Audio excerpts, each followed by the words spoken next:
Hello అండి, అందరికీ నమస్కారము. నిన్న ఈవినింగ్ స్నాక్ వచ్చేసి మనకు స్ట్రీట్ స్టైల్లో దొరికేటువంటి పానీపూరి దగ్గర దొరుకుతుంది కదండి మనకు కట్లెట్. ఆ విధంగా ఇంట్లోనే ట్రై చేశాను, చాలా బాగా వచ్చింది. మనము ప్రతిసారి బయటకు వెళ్ళి తినే కంటే ఈ విధంగా ఇంట్లోనే చేసుకోవచ్చు సింపుల్గా. ఎలా చేయాలి ఏంటి అనేది ప్రాసెస్లోకి వెళ్ళి చూసేద్దాం రండి. Welcome to RS world recipes.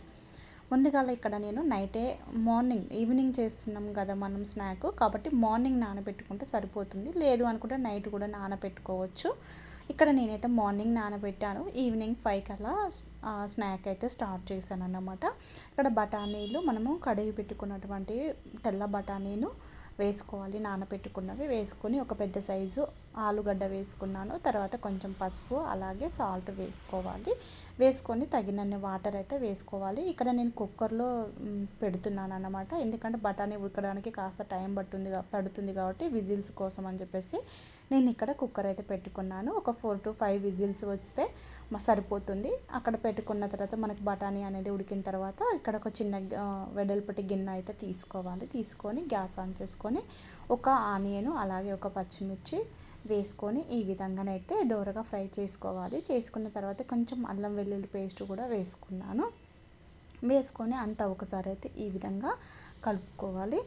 కలుపుకున్న తర్వాత కొంచెం పసుపు అయితే వేసుకున్నాను. పసుపు వేసుకొని కలబెట్టుకున్న తర్వాత ఒక పెద్ద సైజు టమాటా ఒకటి వేసుకుంటే సరిపోతుంది. చిన్న అయితే 2 వేసుకుంటే సరిపోతాయి. చిన్న చిన్న ముక్కలుగా వేసుకొని టమాటా ఉడికేంత వరకు కూడా మనము ఉడికించుకోవాలి. టమాటా తొందరగా ఉడకడానికి కాస్త సాల్ట్ వేసుకున్నాం అనుకోండి సరిపోతుంది. అక్కడ మనం బఠానీలో కూడా సాల్ట్ వేసుకున్నాము, అది దృష్టిలో పెట్టుకొని ఇక్కడ కొంచెం తగినంత వేసుకుంటే సరిపోతుంది. తర్వాత సాల్ట్ వేసి కలబెట్టుకొని మూత పెట్టి కొద్దిసేపు 5 minutes ఉడికించినట్లయితే మనకు టమాటా అనేది కాస్త మెత్తబడుతుంది. తర్వాత ఇక్కడ కొంచెం కారం వేసుకున్నాను, అలాగే కొంచెం గరం మసాలా కూడా వేసుకున్నాను. ఇక్కడ మీ దగ్గర ఎటువంటి మసాలాలు ఉన్నా కూడా వేసుకోవచ్చు అన్నమాట. ఇక్కడ నేను గరం మసాలా కొంచెం ధనియాల పొడి కూడా వేసుకున్నాను. వేసుకొని అంతా ఒకసారి అయితే ఈ విధంగా కలపెట్టుకోవాలన్నమాట. కలిపిన తర్వాత ఈలోపు మనకు బఠానీ అనేది ఉడుకుతుంది కదా, విజిల్ అనేది తీసుకొని బఠానీని ఈ విధంగా కాస్త మెత్తగా స్మాష్ చేసుకుంటూ కొంచెము కొన్ని బఠానీలు ఉంచుతూనే ఇంకొక కొంచెం బఠానీని మెత్తగా స్మాష్ లాగా చేసుకోవాలన్నమాట. స్మాష్ చేసుకున్న తర్వాత మనం ఉడికిన టమాటాలోకి అయితే ఈ బఠానీ అనేది వేసుకోవాలి. వేసుకొని ఇంకా కాస్త వాటర్ అనేది అయితే వేసుకోవాలి. వేసుకొని ఒకసారి కలిపి మూత పెట్టుకోవాలన్నమాట. మనం పోసిన వాటర్ అనేది కూడా కొంచెం దగ్గరికి ఉడికేంత వరకు కూడా కట్లెట్కి మనము ఎట్లా అయితే పానీపూరి బండి దగ్గర చూస్తాం కదండి మనం వెళ్ళినప్పుడు, ఆ విధంగా అయ్యేంత వరకు కూడా మనము దగ్గరగా ఉడికించుకోవాలి. తర్వాత లాస్ట్కి కొంచెం కొత్తిమీర వేసుకొని ఒక నిమ్మకాయ కూడా మనం ఈ విధంగానైతే పిండుకోవాలన్నమాట. పిండుకుంటే మనకు ఇక్కడ కట్లెట్ అయితే రెడీ అవుతుంది. దీన్ని ఒక బౌల్లోకి తీసుకున్నాను. తీసుకున్న తర్వాత ఇక్కడ చింతపండు చట్నీ వేసుకోవాలి. కొంచెము వేసుకొని సన్నగా తరిగినటువంటి ఆనియన్స్ని కూడా వేసుకోవాలన్నమాట. తర్వాత మన దగ్గర సేవ్ పూరి ఉంటుంది కదండి, సేవ్ పూరి కూడా కొంచెం అంతా వేసుకోవాలన్నమాట. మనకు మార్కెట్లో దొరుకుతుంది సేవ్ పూరి అయితే. సేవ్ పూరి వేసుకున్న తర్వాత కొంచెం కొత్తిమీర కూడా చిన్న చిన్నగా కట్ చేసుకొని వేసుకోవాలి. ఈ విధంగా కొత్తిమీర కూడా వేసుకున్న తర్వాత మళ్ళీ మనం కొంచెం అంతా కర్రీలోకి కట్లెట్లు నిమ్మకాయ పిండాం కదా, దీంట్లో కూడా కొంచెం నిమ్మకాయ అనేది పిండిన తర్వాత కొంచెం పెరుగు కూడా వేసుకున్నాను పైనుంచి.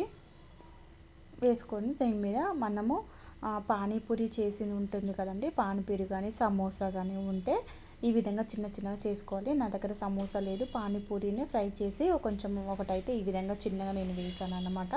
వేస్తే అంతేనండి, మన కట్లెట్ రెడీ అయినట్టే. ఆ కర్రీతోటే మనం గప్ చిప్పు కూడా తినవచ్చు అన్నమాట. ఆల్రెడీ నాకు కట్లెట్ తినగా కొంచెం పానీపూరి కూడా తినాలనిపించింది. ఇంట్లో పానీపూరి ప్యాకెట్ ఉంటే కొంచెం అవి కూడా ఫ్రై చేశాను అన్నమాట. ఈ కర్రీ పెట్టుకొని కొంచెం గ్రీన్ చట్నీ చేసుకున్నట్లయితే మనము ఇటు పానీపూరిగా తినొచ్చు, అటు కట్లెట్గా కూడా తినొచ్చు అన్నమాట. మనకు గ్రీన్ చట్నీ ఎలా చేయాలనేది కూడా పానీపూరి రెసిపీ పెట్టాను, అందులో మీరు ఖచ్చితంగా ఒకసారి చూడండి. మనము 2 రెసిపీస్ అయితే మనం ఇంట్లోనే ఈజీగా తినవచ్చు అనమాట. కర్రీ ఆల్రెడీ చేస్తాం కాబట్టి కట్లెట్గా యూజ్ చేయొచ్చు, పానీపూరిగా యూజ్ చేయొచ్చు అనమాట. మీరు కూడా ఒకసారి ట్రై చేయండి, చాలా బాగుంటుంది. టేస్ట్ అయితే ఫ్యామిలీ మొత్తం తినొచ్చు అనమాట, చాలా బాగుంటుంది. మీరు కూడా తప్పకుండా ట్రై చేయండి, అలాగే సబ్స్క్రైబ్ చేయండి, ఒక లైక్ కూడా